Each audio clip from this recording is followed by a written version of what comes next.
मेरे असली गहने। मेरे देवर हमसे मिलने अचानक आ पहुँचे थे। उनसे मिलकर मेरे बच्चे बहुत ज़्यादा खुश थे, क्योंकि वो बच्चों को बहुत प्यार करते थे। एक दिन मेरे देवर ने मुझसे पूछा, भाभी, अगर आपसे कोई आपके कान की बालियां मांग ले तो आप क्या करेंगी? कुछ सोचने के बाद मैंने कहा, मैं उसे दे दूंगी। अच्छा, तो आपको बुरा नहीं लगेगा कि कोई आपकी बालियां ले ले? मैंने सहमति देते हुए अपना सिर हिलाया तो बात खत्म हो गई।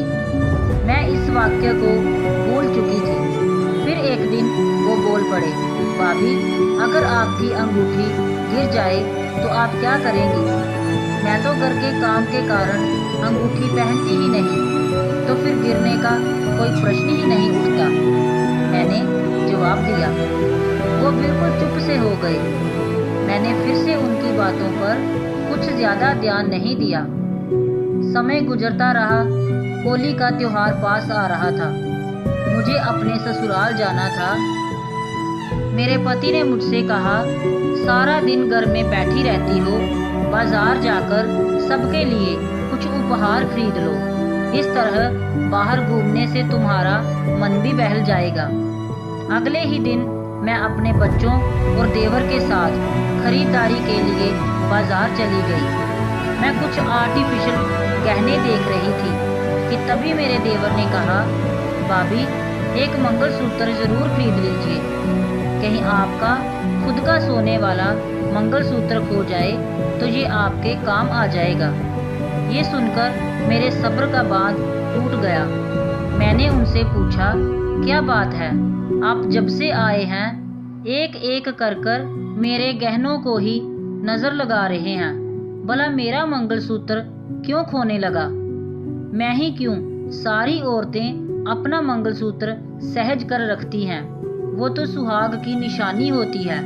अपने मंगलसूत्र को सभी औरतें बहुत प्यार से पहनती हैं।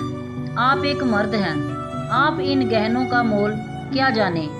हाँ हाँ, आप सही कह रही हैं भाभी। मुझे इन गहनों का महत्व कहाँ पता है।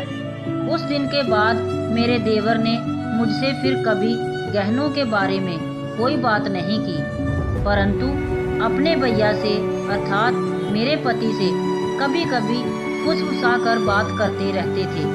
मैं जब भी सामने आ जाती तो वे दोनों चुप हो जाते। मेरे पूछने पर वो लोग बोलते कि तुम्हारी ही शिकायत हो रही थी, इसलिए तुम्हें देखकर चुप होना पड़ा।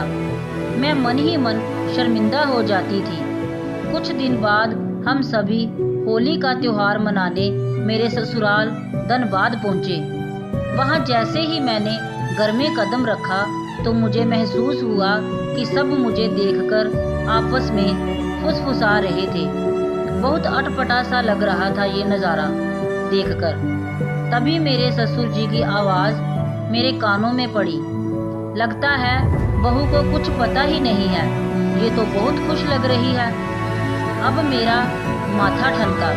मैंने जाकर अपनी सासू माँ से पूछा कि बाबूजी किस बारे में बात कर रहे हैं, मुझे क्या पता नहीं है। तो मेरी सासू माँ ने अचकचाते हुए कहा, अरे ऐसा कुछ भी नहीं है, तुम्हारे बाबूजी किसी और के बारे में बात कर रहे हैं। तुम जाकर नहा धो लो।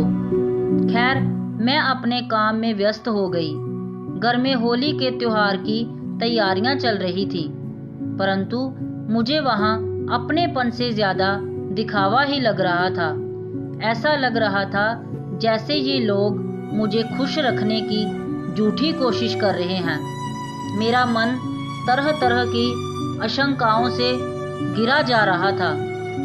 एक दिन जब मैं सुबह उठी तो मेरी ननंद की आवाज़ मेरे कानों में पड़ी, अब तो होली बीत गई है, भाभी को सब कुछ बता ही देना चाहिए।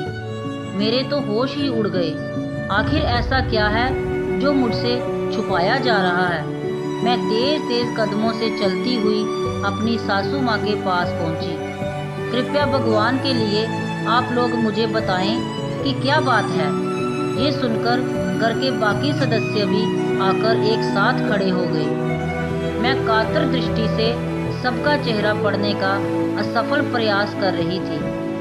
अब अचानक से सब गंभीर हो गए थे। मेरे ससुर जी कहने लगे, देखो बहू, दरअसल बात यह है कि हम लोग बेतिया से बस के द्वारा मुजफ्फरपुर रेलवे स्टेशन पहुँचे। वहाँ पहुंचकर पता चला कि ट्रेन 4-5 घंटे देर से चल रही है। जब ट्रेन आई तो उसमें बहुत भीड़ भाड़ थी। बड़ी मुश्किल से हम लोग अपनी सीट तक पहुंच पाए। थकावट होने के कारण हम सब सो गए। कब दिन बाद स्टेशन आया पता ही नहीं चला। जैसे तैसे हम लोग घर पहुंचे। नहा धोकर जब सामान ठीक करने लगे तो पता चला कि चमड़े के सूटकेस में एक बड़ा सा छेद है। जल्दी जल्दी में उस बक्से का ताला खोला गया। उसके अंदर सब कुछ वैसा ही था। गायब थी तो सिर्फ तुम्हारे गहनों की पोटली। पूरी बात सुनने के बाद मैं सुन्न पड़ने लगी। स्थिति को भांपते हुए बाबूजी ने कहा, संभालो बहू अपने आप को, जान है तो जहान है। नए गहने तो मैं फिर से ले दूंगा। दरअसल सरस्वती पूजा के समय मेरा पूरा ससुराल परिवार मेरी सासू माँ के मायके गए थे। मैं वहाँ पहली बार जा रही थी तो सबका कहना था कि बहू पहली बार जा रही है तो बदल बदल कर पहनने के लिए कपड़ों के साथ साथ गहने भी होने चाहिए। झुमके, बालियाँ, मंगलसूत्र, अंगूठियाँ, गले का हार, लॉकेट, सब कुछ साथ लेकर गए थे हम। वापसी में मैं अपने पति के साथ पटना लौट गई। मेरे गहनों की पोटली सास ससुर अपने साथ धनबाद ले जा रहे थे और रास्ते में ही मेरे गहने चोरी हो गए। खैर, जो होना था वो हो चुका था। अब किया भी क्या जा सकता था। झूठी शान और दिखावे ने मुझे अंदर और बाहर से बिल्कुल खोखला बना दिया था। इस घटना से उबरने में मुझे काफ़ी वक्त लगा। आज भी इस घटना को याद कर मन काफ़ी बेचैन हो जाता है। काश दुनिया में ये झूठा दिखावा ना होता। इस घटना को कई वर्ष बीत गए हैं। उन गहनों पर अब यादों की धूल सी जम गई है। एक ऐसा वक्त था जब कुछ कीमती हो जाने का दुख हमेशा चुभता रहता था। दिल के कोने में आज भी एक कसक सी है, परंतु गिले शिकवे रखकर क्या भला होना है। यादों और रिश्तों की जमा पूंजी वहाँ आज भी सुरक्षित है। यही है मेरे असली गहने। दोस्तों, आपको ये कहानी कैसी लगी कमेंट बॉक्स में ज़रूर बताएं। कहानी को लाइक, शेयर और अगर चैनल पर नए हैं तो सब्सक्राइब करना ना भूलें। मिलते हैं एक नई कहानी के साथ। तब तक के लिए बाय बाय।